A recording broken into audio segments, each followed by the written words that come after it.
All right, once again, welcome everybody to the AEP Educational Series Part 4. Just a reminder, please keep yourselves muted. If you'd like to ask a question, you can unmute yourself or you can use the raise hand function. We will also be monitoring chat throughout the webinar to see if there's any questions in there. And good to see some new names, some old names. Portia, haven't seen you in a while. Glad you're on today. And we're going to go ahead and get started today with a little word from our educational sponsor, Pavilion. So thanks to Pavilion, we've been able to offer these webinars free of charge this year. So Becca and Mari, please tell us a little bit about Pavilion. Sounds good. Thanks. Well, I'm going to share a little bit about my own experience, and I know Becca's also going to take us on a quick tour. So hi, everyone. For those that don't know me, I'm Marielle Reed. I go by Mari, and I'm a former public servant with the City and County of San Francisco, and I'm the CEO and co-founder of Pavilion. So for those who haven't tried Pavilion yet, we allow you to find, use, and share contracts from peer public agencies, national purchasing cooperatives, states, all in one place and totally for free. We're longtime supporters of NPI, and we're thrilled, as Brian shared, to be able to sponsor this series of educational sessions. As you can see from this slide that Becca shared, our big picture mission is we want to help empower public servants to deliver better, faster government. The experience of Pavilion and comes from, the way I started Pavilion was really from my experience with the City and County of San Francisco, where I loved doing the work of procurement. I definitely saw the impact on my community, and I appreciated how generous other members of the public procurement community were in terms of sharing, your experiences, like what works, what hasn't worked with each other. But as an older millennial, I also felt really frustrated that the tools that we use for sharing this information are really stuck in the 90s. So I oftentimes felt like I was playing this game of Go Fish, where I was calling people, sending emails, visiting super unfriendly websites to just track down basic information about work that's already been done. So that's really why I started Pavilion. I really want us, the public procurement community, to have access to better and free technology that supports, our buying decisions on behalf of the public. Instead of hearing me talk more about it, I think we'd love to just take you through it. At a high level, we help save you time.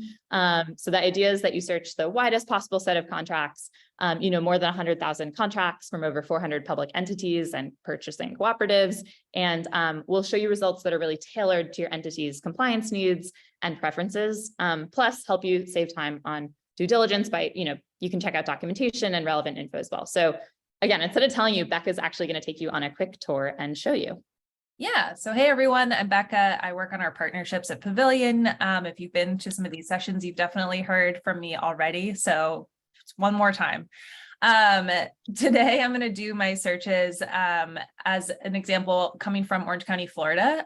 So I think in the past, we've looked at what it's looked like the experience in Arizona, but we've been adding a lot of local data, as Mari sort of pointed out. So wanted to share what this will look like for others in another state. So I'm going to do a couple searches. The first one I'm going to do is pest control. So we've designed Pavilion to be really easy to search for exactly what you need. You can search for a product, a supplier, a brand, a service. We want you to use plain human language, and we don't want you to worry too much about contract titles or commodity codes. We want you to search for the thing that you're actually looking for. So in this case here, I'm pulling in results for lots of different local options for pest control contracts across the state of Florida. You can see Brevard County, my own Orange County contract is popping up. And we'll signal that that contract is expiring soon, just to give folks a heads up. We know that that's really important. And you can see the suppliers are listed on the contract on these results as well. So lots of great local options for us in Florida. Jumping into this Brevard County contract, this is a page that's really helped you design to start that purchasing process. We want to make that really quick and easy and as seamless as possible. So there's some key information on here for you to quickly review. Expiration date and contract number are right at the top. And then we have all of our contract documents that you can actually jump right into here and review everything to make sure that it works for your own due diligence or validation process. You can download all of these documents either individually with this little down arrow on each of these little tabs, or you can download everything all at once. Finally, we know that the next step here is to actually start talking about how we're going to make this purchase. So we make it really easy to get in touch with the supplier. So here, this little box is designed to help you start that contact process, maybe start getting a quote or get more information. So if let's say I'm looking for a quote for services, I will just type in explicitly or specifically what I'm looking for here in terms of what I'm looking to purchase, where I'm located. And then when you click email, what we're going to do is we're going to generate sort of a pre-formatted message for that supplier where we reference the specific thing that you're looking for. We reference the contract number and who has led that contract, and that you're located, in this case, in Orange County, Florida, so that the supplier knows where they would need to deliver or implement the good or service that you're reaching out about. When you click next, what you'll see here, if there are multiple suppliers that are awarded on a contract, is you actually have the option to reach out to multiple ones at once. So this is great in terms of doing a multi-quote process and increasing the number of responses that you get from suppliers. So here, if I want to also include this outreach to Presto X, I can include them in my outreach. And when I click send to 2 suppliers, what happens is an email is generated between you and that supplier so that they're responding directly to your email. Pavilion also has a great customer success team who sort of make sure that we close the loop on a lot of these requests. We know that getting in touch with suppliers can be difficult, so we want to offer support in that way. So our team will actually touch base with you and suppliers within a couple of days of the initial contact, just to make sure that you actually heard back from the suppliers. And if you haven't, they'll reach out to the supplier and kind of do some nudging and help you get a response. One more quick search I'll show you is for landscaping supplies. Oh, and I can't spell this morning. It's always very nerve-wracking to spell in front of a lot of people. So again, for landscaping supplies, you can see I'm pulling in great local results, but when I edit my preferences here, so you click on this little preferences box over the top of your search results, and let's say I want to see contracts that show my diversity criteria preferences. So once you've created an account on Pavilion, you can actually start to customize that experience, which is what Mari shared, and you can see here that my top results change when I add my diversity credential preferences into the mix.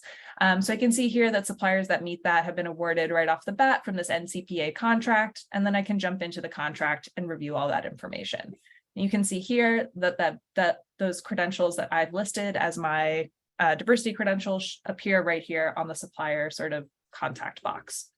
So it's a very, very quick overview of how to get started with Pavilion. Once you head to the website, which is withpavilion.com, and you run a search, you'll be prompted to create a login if you haven't created one already. It's very easy. It takes about 30 seconds. Also, Pavilion is completely free for public entities to use. So we'd love for you to give it a shot. Hopefully it's very helpful for you. And I know we've had a chance to connect with many of the folks here as a result of being the sponsor of these sessions. So I'm really looking forward to continuing to chat with folks and sharing the more in-depth walkthrough that we have of the product, helping folks get set up. Mari, did you want to share another quick? Yeah, one final thing I wanted to flag, because I know some folks actually have started doing this too, is we can take that search experience that we have and actually customize it for you, your agency, an intranet, a public site. So here's just an example from Orange County, California, where in order to support their own, 20 plus departments that rely on county contracts, plus they're also looking for shareable contracts from other sources, and also to cut down on the administrative staff time of responding to public records requests and other questions, especially from those regional partners. They've actually just gone ahead and embedded a version of Pavilion's search experience on their website. And again, we can customize this. So again, the idea is if you've shared your data, or even if you haven't, if you want to help your team work more effectively and or share the contracts that you've made or the contracts in our database with the wider public through your own experience, again, whether that's an internal website or an external one, it's really easy for us to just create a custom kind of embeddable experience. So please do get in touch if that's interesting for you as well. Again, totally free. We're happy to do it. The goal, again, is just to save time, help people find what they might be looking for and stuff they can find already. So we've enjoyed doing that for folks that have put it on their intranet or their public facing pages as well.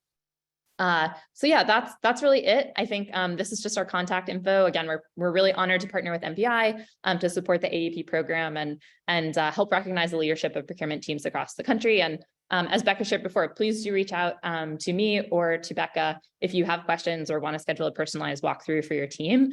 We love getting questions. We love getting feedback. We love getting suggestions on how we can make this experience work better for you. So thanks again. And we look forward to learning and building with you. And if I can add like one little tidbit in there, I will just say Philip Ellison is here. Philip and I connected a couple weeks ago, and he shared that'd be really helpful to see some additional information around renewals on our site, and it's something our product team is actually currently looking into. So just to give you a specific example of something happened recently with the NPI community, we really want to hear your feedback. It helps make a great tool that works really well for procurement professionals, not just your teams across the country. So just an example of a recent piece of feedback. Excellent. Thank you, Becca. Thank you, Mari. I can say that I first met Mari in San Diego 3-ish years ago, and we're going to be back in San Diego in October, and Pavilion's going to join us at the NPI conference there. So if you are coming to the NPI conference, please reach out to Becca and Mari and learn a little bit more about their tool. So thank you again, and we're going to get on to the meat of the presentation now. And today's presentation is centered around just final questions that you may have as an applicant. I'm going to just quickly walk us through the submission portion of the application, kind of the end process, and how you make your payment and you get the discount for being a member. So I'm going to share my screen real quick. As a reminder, please go ahead and throw some questions in the chat, raise your hand, shout at me, whatever works best for you as we go through. So I'm going to go ahead and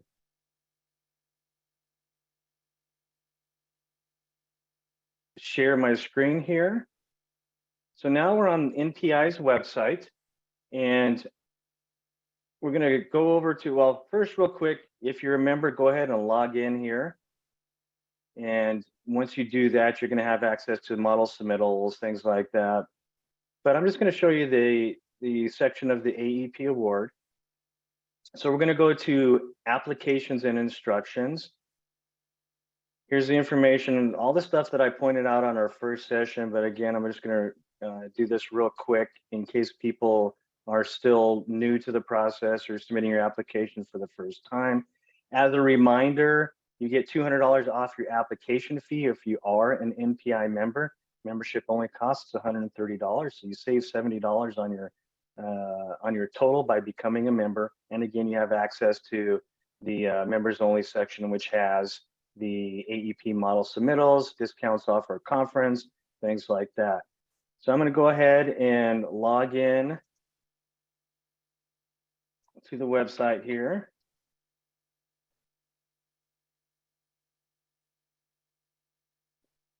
My screen is going to look a little bit different than yours because I'm an administrator and scorer, but I'm going to go to my application.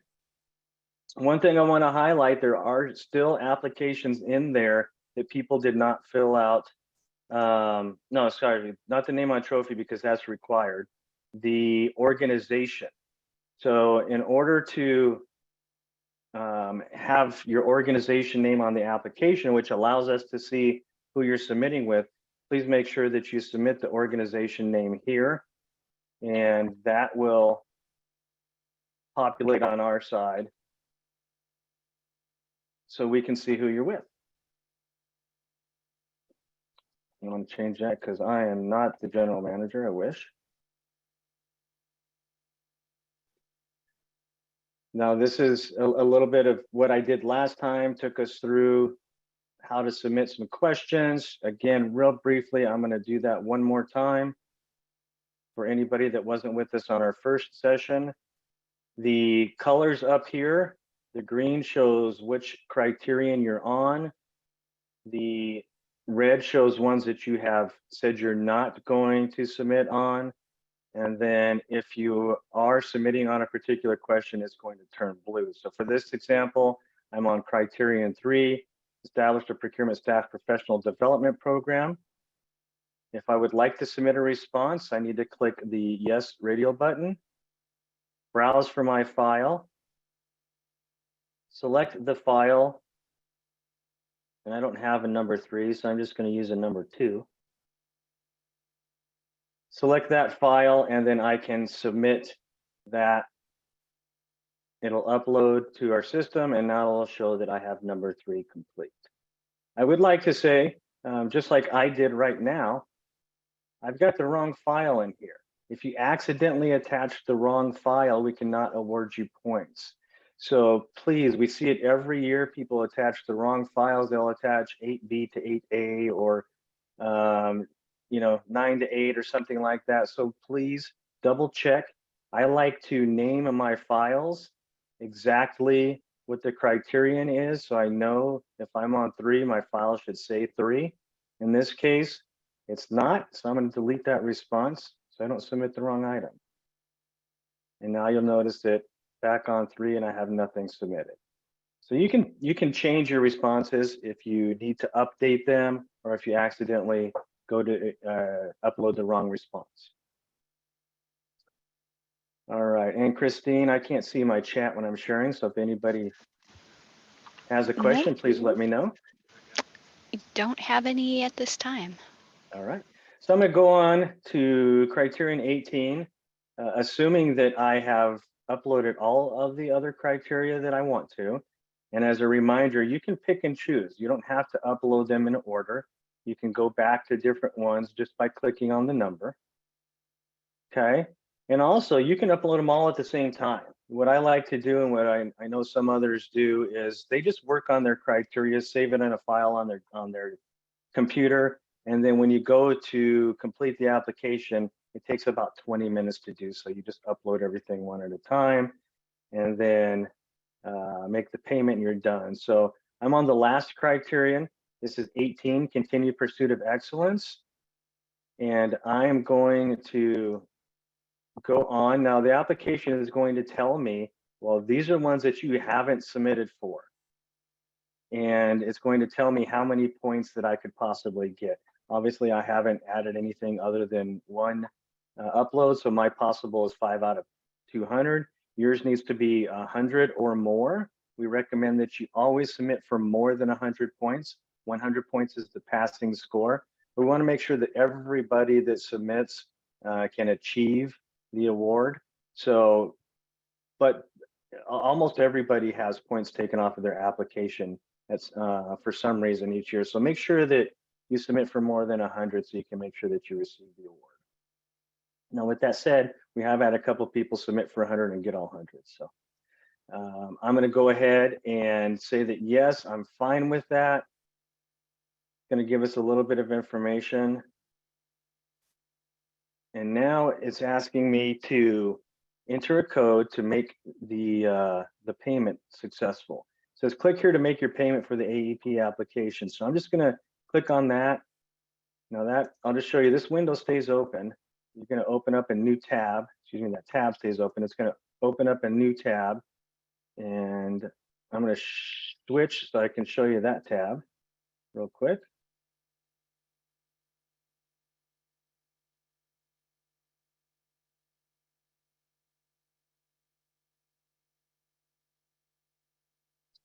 Okay, so you should be seeing the payment screen now. And what you're going to do is if you have someone in your organization, yourself or someone else that is an NPI member, you can enter the information here.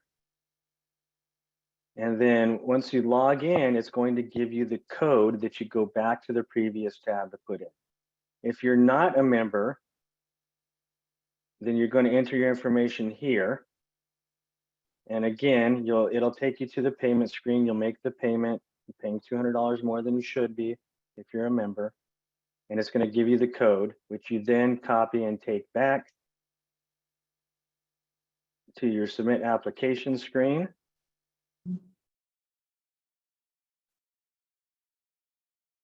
And enter that code. And then once you click on submit, your application is going to be uploaded. And then we'll be able to see it. As administrators, we'll be able to see it here. And we already have 11. Well, we have 10 because one of them is a test. We've got 11 that have already been uploaded and complete. And let's say we've got another 80 in progress.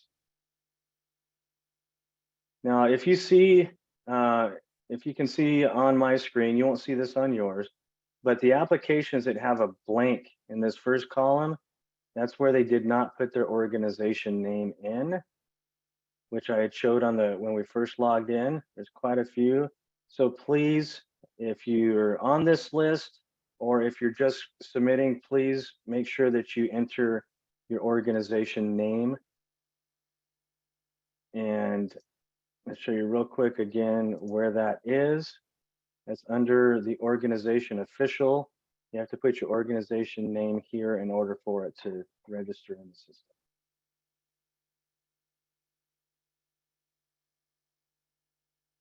All right, with that, I'm going to open it up to questions. That's about all I wanted to show today, or if we have any comments from any of the other evaluators on any tips or tricks, please go ahead and share those. I'm going to stop sharing my screen right now, and then I can go back to doing so if we have any specific questions.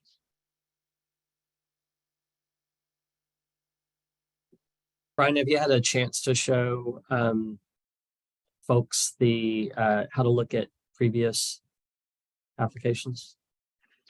I can do that. I think I did in the first session, but let's go ahead and do that again. And I am going to once again share my screen, and I should have shut my blinds because I've got sun on my face. All right, so as an applicant, if I'd like to go look at previous applications, I would go to the history link in this top banner. Click on the history link and it's going to show my submissions from prior years in the scorecard. So if we want to take a look at what was submitted last year, I can see the scores that I received. I can see any comments. As a reminder, please read the comments on your scorecard because it's going to tell you why you missed a criterion if you did, or it's going to say something like, we gave you the points this year, but for next year, please do this. And if you don't do this, whatever this is next year, then you may not get the points. A lot of times we have people submit the same failing response over and over because they don't read the comments. So we can also download what was submitted last year and take a look at actually what was submitted. Now, the only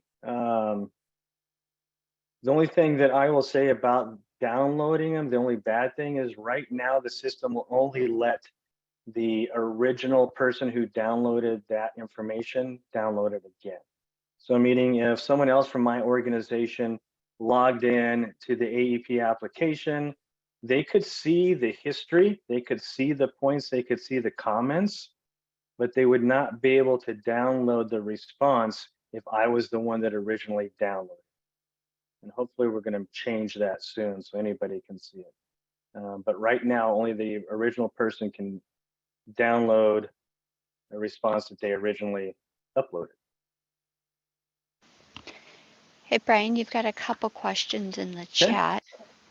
Are you Excellent. able to change the login email for the AEP application? And the answer is no, we cannot change someone's login profile, but what you can do is just create a new login. And if you have the same email address URL, everything after the @, so in my case, it's @goldengate.org. Anybody in my organization could log in or could access these scorecards and the points and the application with an @goldengate.org email address, if that makes sense. The only thing they couldn't do again is download the files if someone else uploaded the files. And real quickly, I'm sorry, I'm going to go close my blinds because that sunshine is right in my face. But go ahead and go through the next question on the chat as I listen.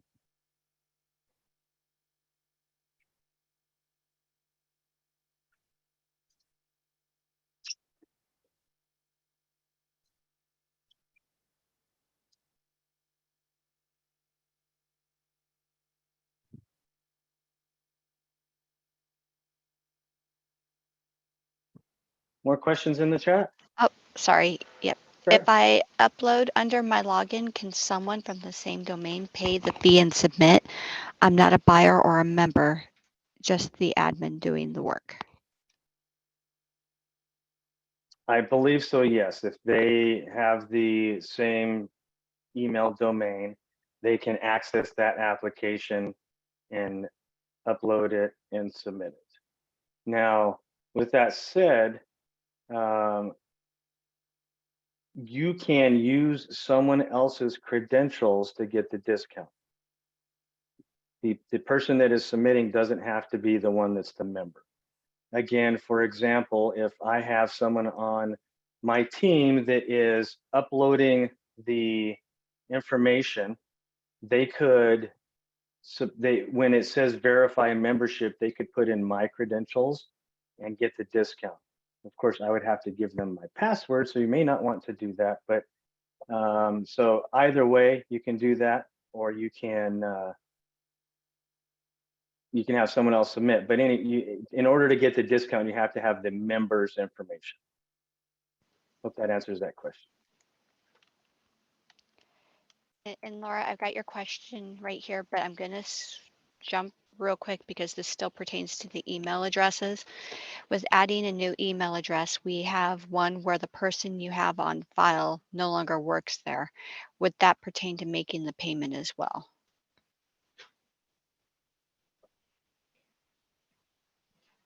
And adding in.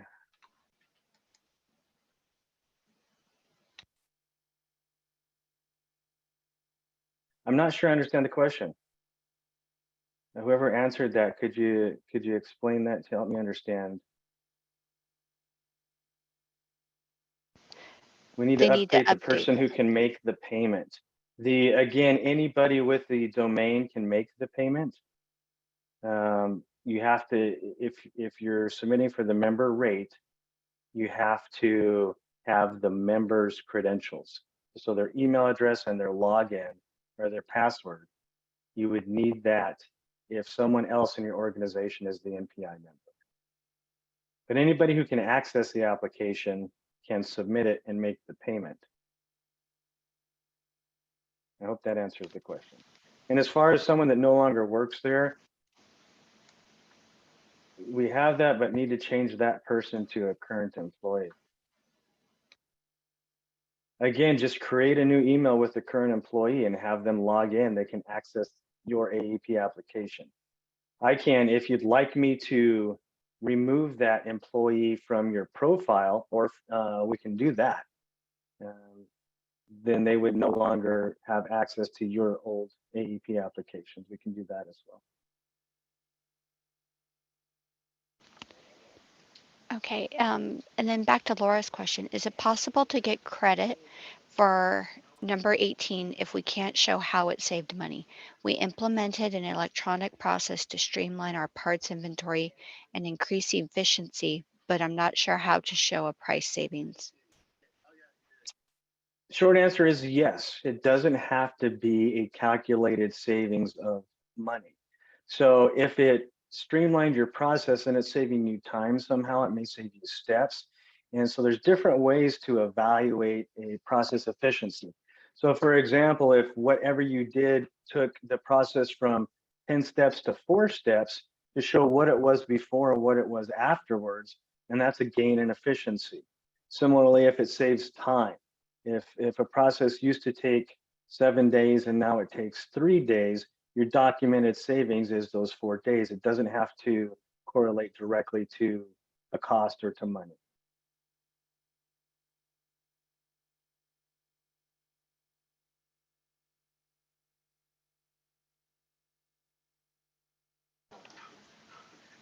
That's all I have for questions at the moment.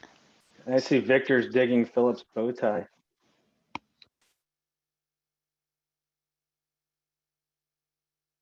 Philip usually wears bow ties. He's stylish. And Victor, thanks for joining us. Victor's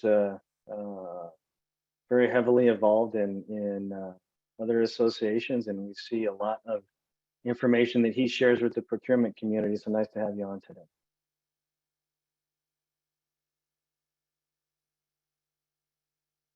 Other questions, comments? Brian, do you want to make any recommendations to folks about not waiting till the last minute? Sure. Yeah, the deadline is May 15. I can tell you that probably at least 70% of the applications come in the last 3 days. And I've had many times where people ask for an extension. We cannot grant extensions. We run it just like an RFP process or a bid process, where the deadline's the deadline. And we have everything after May 15 planned out and calendared for the evaluation. So we do not offer extensions, with the exception of, I think, the first COVID year we extended it. But great reminder, Christina, start early. You don't want to get to a place where you have to shove it all in the last few hours on May 15th and then something happens, network goes down, you can't access your files because you're working at home, all of that stuff. So please, yeah, go ahead and submit early. And if you have any questions up until you submit, you can always contact me. My email address is aep@npiconnection.org, and it will come to me. When I respond, you'll get my personal email address. But those questions can all come. And for my sake, please don't wait till the last minute, because I can't answer everybody's questions. I've got, just like everybody else, I've got to submit my application, and I have my normal job too. So.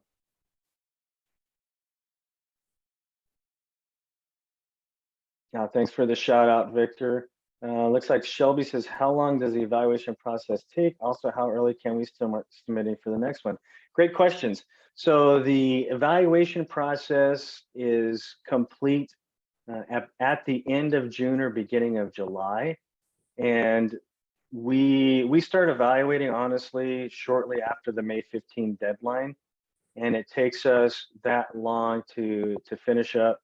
Then we meet as a team to discuss some of the subjective answers, the subjective criteria, things that we disagree on. Our evaluation process is set up so that 2 people evaluate every response and have to agree on that response. So when we don't agree, we have to have those discussions on that as well. So generally speaking, we start notifying people mid to late July. We have to get everything out before. Our goal is to get everything out and everybody notified of their success prior to the NIGP conference, because that's the first release of the list of recipients. And then we also ship out awards, the trophies, which hopefully you will get in August. And then how early can you start submitting for the next one? We release the new application in PDF format on January 1 of the following year, so January 1, 24, and then we open up the portal for submissions on February 1, 24. So you can start reviewing any of the changes in January and then creating your submission in February, which gives you a good 3.5 months to complete the submittal.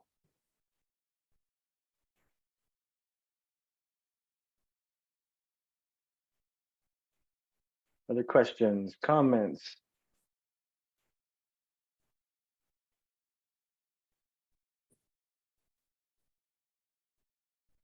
So I have one last quick question for next year's submittal. And I'm not sure if this would count as internal or external training because they're not OCTA employees, but we are doing a DBE training with our board of directors. So would that count, I wonder? And which area should I put it under? It would not count because the procurement training can't be specific to one function. So that sounds like it's just DBE. But DBE is directly related to, I mean, that's like a large portion of our projects because we do a lot of FTA and FHWA funded projects. Understandable, and I'm sure the training is great, but the intent of the procurement training on the application is a overview of the entire procurement process. So I think on there we list, for example, you can't just do a training on P cards, right? And this would be, in my opinion, this would be the same. You're doing a training on one topic, one portion of procurement. And the intent of it is, if it's external, it's how to do business with your agency, Mhm. how procurement works in your agency. And if it's internal, it's what is the procurement process? What are the rules? What are the guidelines? What are the dollar amounts? What are the functions?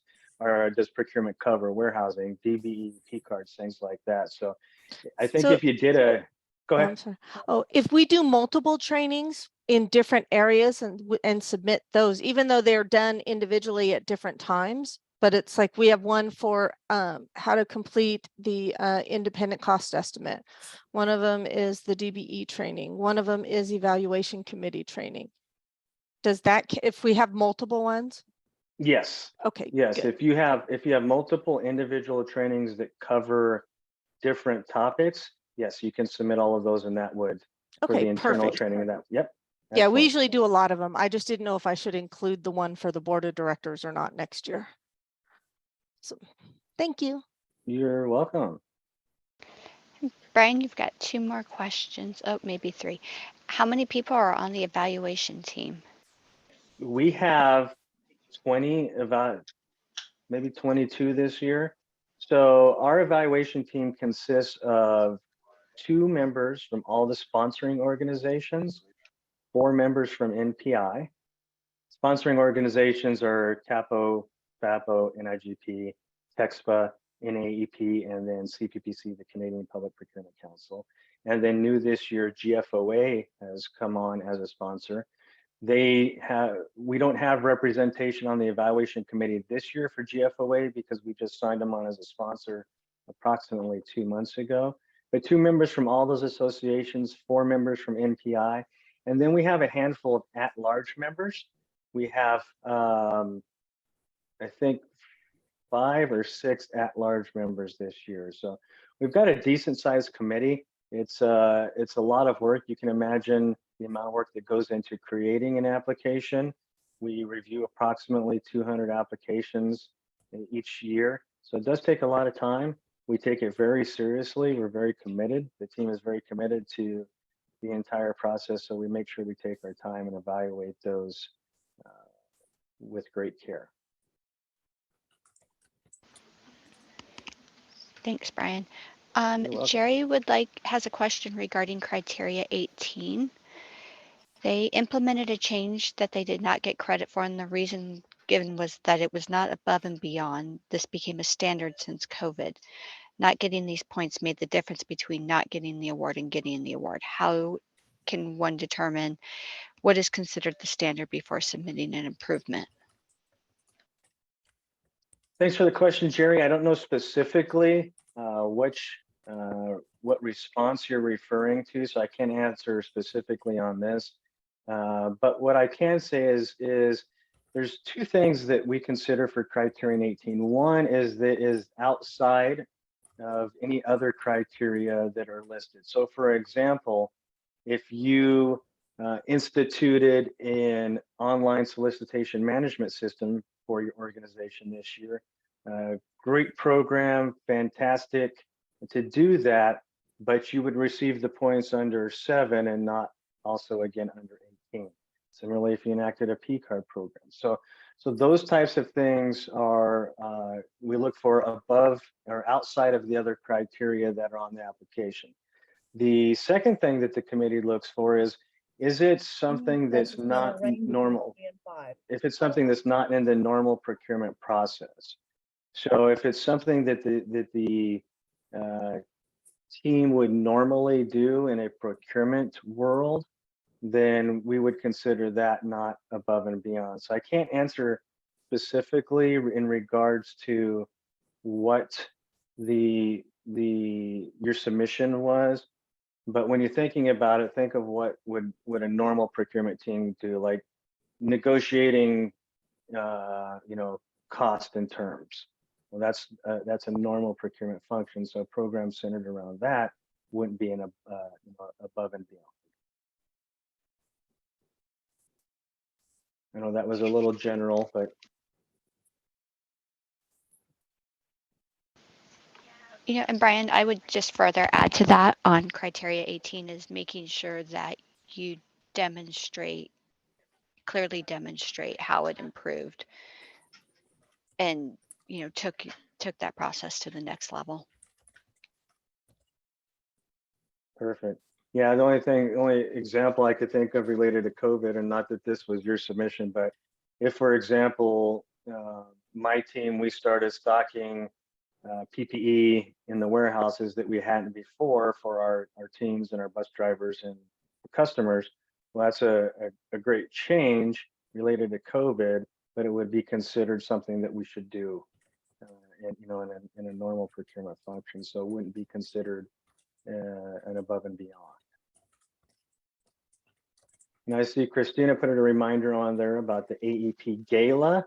That's always one of our exciting events at the NPI conference. It's where it's the premier place to receive recognition for your success at getting an NPI award. We make it a nice evening with a nice dinner and a presentation. And hopefully this year there's going to be a little bit extra. And we're going to hopefully have a couple little surprises this year in San Diego. So make sure, if you can, come to San Diego to the NPI conference. It's a great location, a great conference, and you get to participate in the AEP Gala. Thanks, Christina, for the reminder.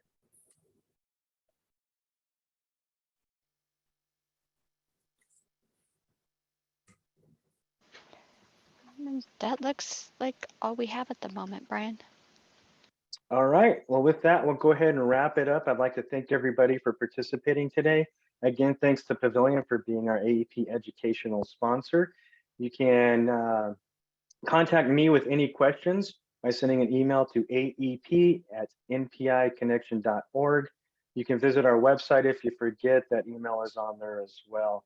And get things going if you haven't started. Submit early. And we hope to see everybody's applications this year. Take care and thank you.